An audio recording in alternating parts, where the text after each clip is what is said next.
तो hello guys good morning and welcome back again आं मोनसे गोदान भिडिअ गासिबो बरनाय जाफिनलायबाय गोबाव जाबायमोन ना भिडिअ होनाय सरि लोगोफोर मानो होनोबाथाय एसे डिप्रेसनाव दंमोन आरोना आङो बेनि थाखायनो आं भिडिअखौ होनो हायाखैमोन एकदमबारे साननायफोरा माने दिमागा बिराद गरम जायो आरोना बेनि थाखायनो एसे फ्रि थानो लुबैनानै माने भिडिअखौ होनाय जायाखैमोन आरोना वाटार टेंक बानायदो वाटार टेंक माबा दै टेंकि बानायदो बेहाय जिरायना दङ आरोना एकदमबारे लान्थिथिनो जिरायना दङ आङो ओमफ्राय नोंथांमोना जुदि बे भिडिअआव 300 कमेन्ट खालामो 300 मात्र कमेन्टआव लिरना हर नोंथांमोना जै बर' हारिनि अब्लानो फैगोन अन्थाइ बिखाया कमप्लिटआव जाखाबाय नोंथांमोना मिथिखाबाय रेकर्ड खालामनायाव कमप्लिट अलरेडि MP3 ओंखारखाबाय आरोना बेनि उनाव जास्ट दा भिडिअ शुट खालामनांगौ भिडिअ शुटखौ गाबोन सबनिया खालामनोसै गाबोन सबनिया खालामखांनायनि उनाव थाबैनो हेगारनोसै सानगासिनो आरोना आङो ओमफ्राय आदाया फैदो आरोना नै दिपाली बाजैलानि आदा हाय बुं हाय लोगोफोर फैदो आरोना जाना आलासि जानो फैदो ओमफ्राय माने एसे चेनेला प्रब्लेम जादोंमोन बेनि थाखाय आंनि खाथियाव फैदोंमोन आरोना चेनेला प्रब्लेम जाबाथाय फैयो आरोना इसोर ओमफ्राय फिसालाखौबो धोरोमबिरखौबो हस्टेलाव मैया गारना फैबायना मैया दोनफैबाय आं हस्टेल गोदान माने गफुरनि हस्टेलावथ' आं दोनखाला नालाय बेबो ओरैनो माने फरायनायाव फैसाया थांबाय आरो ओरैनो 7,000सो दा आरो गोदान हस्टेलाव दोनफैलायबाय देवबार खालि बाजाराव खरसा बायनानै बेना 4,200 थांखादो एडमिसनाव 5,600 थांखाबाय जियानो जा दा फोरोंनांसिगोन जानाय लोंनाय आरो दा बायनानै होबावबाय दा आं मैया समबारनिफ्राय फ्रि जाबाय आरोना भिडिअ सिडिअ गासिबो फ्रि जाजोब्बाय मबाइल लानोबो आं फ्रि जाजोब्बाय दा फिसालाया ओजों दोननानै दा मैया हराव फन लाफिनदोंमोन मोजाङैनो दं होनना बुंदों दा अलरेडि आं इंलिश मिडियामावनो होफिनबाय आरो मान्थलि 3,000 जागोन मोजां स्कुल दाना मोजां स्कुलानो इबो दा क्लास 3 सिमल' दङ क्लास 3 नि बारनाय लोगो लोगोनो दा आङो गोदान स्कुलाव होफिनगोन आरो उनाव बेयो उननि बाथ्रासो माने दा क्लास मा होनो KG 2 आव होबाय आं KG 2 दाख्लै सानैसो बिराद डिप्रेसनाव दंमोन आरो ओंखायनो आं भिडिअखौनो लाबोथाराखैमोन मानो होनबाथाय एकदमबारे भिडिअ खालामो माबोरै खालामनो बिराद टेनसन जायो आरोना बिराद माथा गरम जायो ओमफ्राय नोंसोर बुंगासिनो बाजैखौलाय थांना बाजैयानो फैनो गोसो गैयाबा आंलाय माबोरै लायनो हानो फैनो गोसो गैयैखौ आं लायथाबनो हायाना थाथोंसै गावनि गोसो बायदिनो माबोरै थायो माबोरै थाया दै टेंकिया गोदानसो बानायगासिनो आरोना जोमैया पुरा हेभि दै सान्दुं तामाम हेभि जादों दिनै बानायगासिनोसो आरोना पुरा कमप्लिट जायाखै जमा जाहोनिया दै औ हे ब इक' जाजोबो फाग्लासो हेलौ औ दंफां आं गायनायमोन ओमफ्राय दा देरबाय आरोना आं माने आंनि हाबायाव बेखौ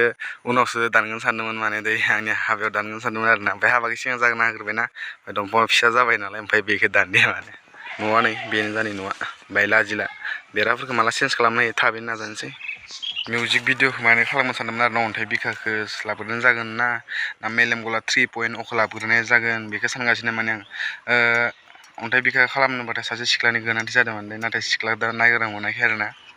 मोजां एक्टिं खालामनो रोंनाय एसे नांगौमोन ओमफ्राय दा नायग्रा मोनाखै बेनि थाखायनो आं भिडिअखौ शुट खालामनाय जाथ'वाखै माने आइया मानो थाखाय जिराय फैदों आरो एकदम बार रोस नाङो खानाय बिलाइ दिनै खानायखौबो सिननो सानदोंमोनलै आरो फैसानि गैया खानाय सिननो आंथ' जुदि बे मिउजिक भिडिअआव सोरबाफोर सिख्लाया थाफानो गोसो जादों जोंनि सिमेन्ट सापरिनि आं कमेन्ट हरबानो जाबाय आरो ना आंनो ओमफ्राय आं डिसक्रिपसनाव नाम्बारखौ होना दोनगोन ओमफ्राय भिडिअ बानायफानो गोसोबाथाय कमेन्ट खालामना खोन्थाहरबानो जाबाय आरो ना कमेन्टआव ओमफ्राय आरो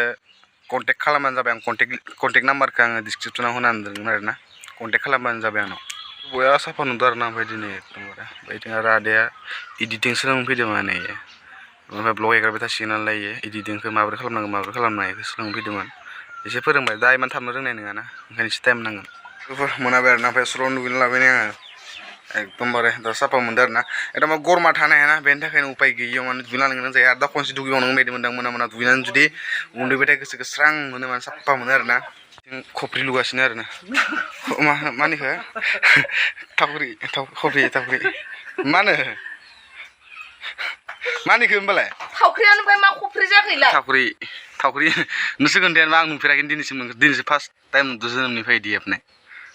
ओरैनो मा खफ्रि जाहैबाय नामा जाखो मानसिफोरा होनो नालाय खफ्रि थावख्रि माला सोर खफ्रि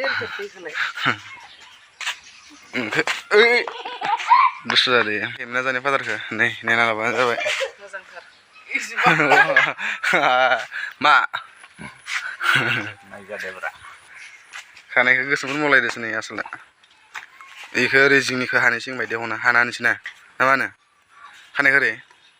दानसै सिल'नो थांसै थख्ला सिंगादो ब्लेड दांसै ना होनसै ओरै आं मिसिन हाजागोन आं दा बोराय नालाय आं मिसिन बरिया हाजागोन लाजोबायलै आं सानैखौथ' सोर सासे बुरैसिन नुयो आंसो सेंग्रासिनसो नुयो माथो दारियानो गैया इनाव नाय आंनावसो दारि दोङो इनावसो दारि गैबावा एकदमबारे सिकना के बेटा इथ' तुमना आंनावसो दारि दंबावो पम्पखौबो नायथोन आंखौसो बोरायसिन नुयो निसा नालाय बिफा फिसानि सानैनि गेजेराव आंखौसो बोरायसिन नुयो माने आंनासो दारि सारि सब दंजोबोना जाब्रें ब्रें इनावसो गैबावा माने फादारनावसो गैबावा इयार्सबो जाखायाखै आरोना फरदाना जास्ट दा 37 बेफोरबायदि सोलिदों आरोना ओमफ्राय आरो मादारनाथ' 31 बेफोरबायदि माबा साइथिंजों बेरायो बिराद गोबाव जाबायमोन आरोना ओमफ्राय दा थांसै होनना सानदों दसे बेरायना फैनोसै मानो होनबाथाय एकदमबारे डिप्रेसनाव थायो थायो न' सिङाव थायो थायो एकदमबारे बरिं मोनबाय दै ओमफ्राय मा खालामबाय थानो बेनिखायनोसो बेरायना फैनो सानदों फुराफोरा थाइजोबसिगोन दै नै लोगोफोर मुराफोरा बिबार बारजोब्बायानो अलरेडि